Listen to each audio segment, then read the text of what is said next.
havia falado, agora o Marcos Teixeira vai conversar com o climatologista Werton Costa para falar sobre esse fenômeno, que pode ter sido uma microexplosão. Ele vai explicar o que é isso. Bom dia, Marcos. Bom dia, professor Werton. Olá, bom dia. Estou aqui com o professor Werton, que falou nesse termo aí, viu, Vivi? Microexplosão. É isso, professor, na prática. Bom dia. Bom dia. A microexplosão é um evento severo raro, principalmente aqui em Teresina, que se caracteriza com o colapso de uma nuvem. É quando uma nuvem literalmente ela desaba sobre nós. Para que o telespectador entenda, é necessário explicar o que é basicamente uma nuvem e qual o seu funcionamento. Nós temos uma ideia que as nuvens elas são feitas basicamente de água líquida, mas isso não é verdade. As nuvens têm camadas de água líquida e principalmente sólida, blocos de gelo que flutuam sobre nós.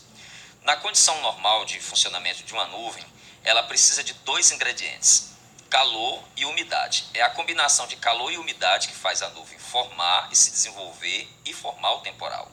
Quando esta nuvem chegou em Teresina, tanto no episódio do dia 4 quanto no dia 11, ela precisava com 2 finais de semana seguidos. Exatamente, ela precisava do seu combustível.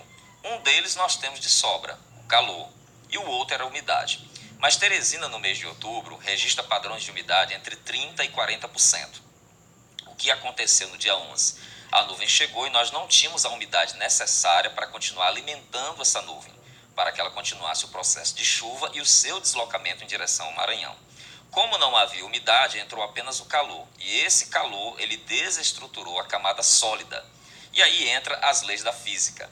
O gelo desabou, derretendo rapidamente, aumentando uma camada de ar frio, que fizeram com que as rajadas fossem intensas, provocando esses transtornos sobre o teresinense. E essa é a segunda pergunta, né, professor? Nós vimos aí muito vento, os estragos provocados por muito vento.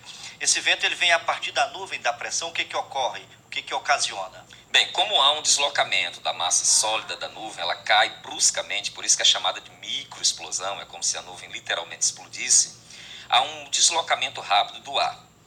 Esse deslocamento nós aferimos usando uma escala internacional, a escala de Beaufort, que caracteriza quando há danos estruturais às construções, árvores arrancadas pela raiz, danos à estrutura elétrica. E esses danos que foram mostrados pela mídia, relatados por telespectadores, internautas, caracterizam ventos acima de 80 km por hora, entre 80 e 90 km. O que para Teresina é realmente uma rajada com grande potencial de dano.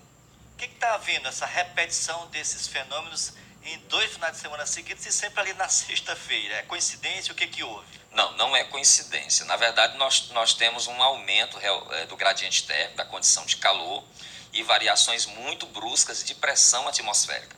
Tanto no evento do dia 4 quanto no dia 11, identificado pela estação meteorológica do IMET, a pressão sobre Teresina caiu bastante. Quando há essa queda de pressão, a Teresina passa a atrair o que existe de umidade ao redor.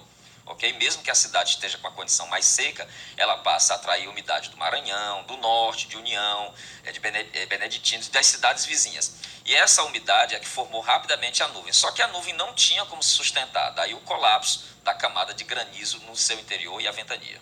Pode se repetir esse fenômeno?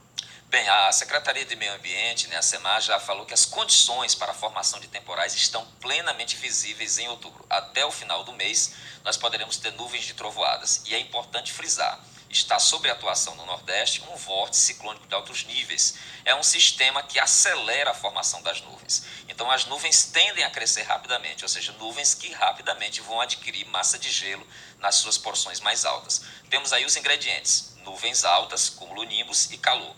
É necessário ficar atento às recomendações que foram faladas pelo Corpo de Bombeiros e ficar atento ao visual, ou seja, quando você perceber que está aquela nuvem boa para chover, mantenha cautela no trânsito e também nas suas residências. É possível prever tudo isso, professor?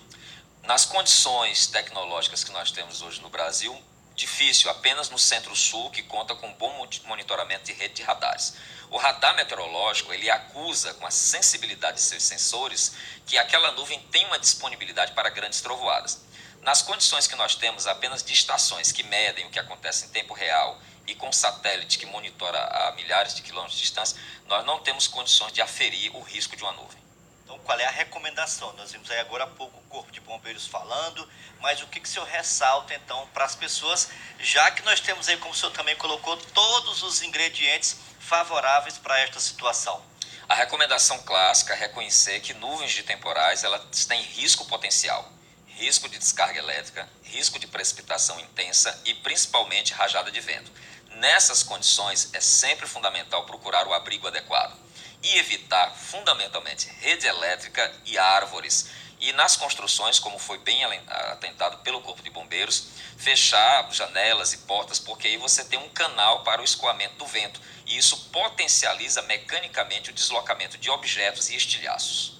E há uma recomendação importante, João Neto, Viana, eu tive inclusive na Equatorial, a empresa que trabalha com energia elétrica aqui, de quem tem árvores, aquelas árvores muito frondosas perto de casa, que providencia a poda, né? Pode procurar a própria empresa ou a prefeitura para já se evitar um dano maior, né? Com essas árvores, agora tendo em vista a questão do vento, essa deve ser uma preocupação, não é, professor?